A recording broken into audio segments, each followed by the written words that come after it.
งานแข่งขันกีฬากอล์ฟมิตรภาพสิงห์ขันท่านปริญญาเอกบุญทองจิตมณีรองประธานประเทศแห่งสาธารณรัฐประชาธิปไตยประชาชนลาวในวันที่ 5 ตุลาคม 2025 นี้แขวงวิจันทร์ได้จัดงานแข่งขันกีฬากอล์ฟมิตรภาพขึ้นอยู่ที่สนามกอล์ฟบูยองหลัก 16 นครหลวงเวียงจันทน์เพื่อสิงห์ขันท่านปริญญาเอกบุญทองจิตมณีกรรมการกรมการเมืองศูนย์กลางพรรคผู้ประจำการคณะเลขาธิการศูนย์กลางพรรครองประธานประเทศแห่งสาธารณรัฐประชาธิปไตยประชาชนลาวทั้งเป็นการสร้างขบวนการเฉลิมฉลองวันสร้างตั้งแขวงเวียงจันทน์ครบรอบ 44 ปี วันที่ 13 สิงหาคม 1981 วันที่ 13 สิงหาคม 2025 และเป็นการสร้างขบวนการต้อนรับกองประชุมใหญ่ผู้แทนองค์คณะพรรคแขวงเวียงจันทน์ครั้งที่ 7 ที่จะได้ไขขึ้นในมม.นี้ให้เกียรติเข้าร่วมโดยท่านปริญญาเอกบุญทองจิตมณีกรรมการกรมการเมืองศูนย์กลางพรรคผู้ประจำการเลขาธิการศูนย์กลางพรรครองประธานประเทศแห่งสาธารณรัฐประชาธิปไตยประชาชนลาวท่านคำพันธ์สิทธิดำพากรรมการศูนย์กลางพรรคเลขาพรรคแขวงเจ้าแขวงแขวงเวียงจันทน์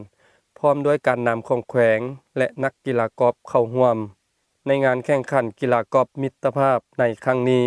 มีนักกีฬาเข้าร่วมทั้งหมด180ท่านแบ่งออกเป็น30กวนในนี้รายการแข่งขันมี2สายคือสายอาวุโส VIP และสายสมัครเล่นสายทั่วไป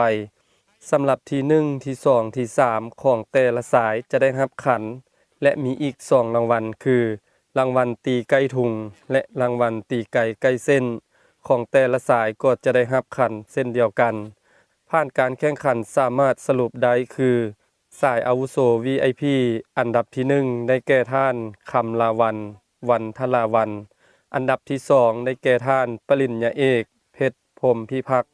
และอันดับที่3ได้แก่ท่านปริญญาเอกคำภาพิมพ์มสอนรองเจ้าแขวงแขวงเวียงจันทน์สำหรับสายสมัครเล่นสายทั่วไปอันดับที่1ได้แก่ท่านพันตรีจันทวงศ์ไสยวงศ์อันดับที่2ได้แก่ท่านสมแสวงแก้วแสงเดือนและอันดับที่3ได้แก่ท่านอุดารอนสำหรับรางวัลตีไก่ทุงสายอาวุโส VIP ได้แก่ท่านปริญญาเอกบุญเดชสุทธวีไสยจากกระทรวงเกษตรกรรมและสิ่งแวดล้อมสำหรับสายสมัครเล่นสายทั่วไปได้แก่ท่านเวียงมณียงรอย่างจากแขวงไสสมบูรณ์รางวัลตีไก่สายอาวุโส VIP ได้แก่ท่านพรสมัยและสายสมัครเล่นสายทั่วไปได้แก่ท่านกิพรหมมณีจากแขวงไสสมบูรณ์ซึ่งให้เกียรติมอบขันในครั้งนี้โดยแม่นท่านคำพันธ์เผยยวงศ์หัวหน้าคณะโฆษณาโหมศูนย์กลางพรรค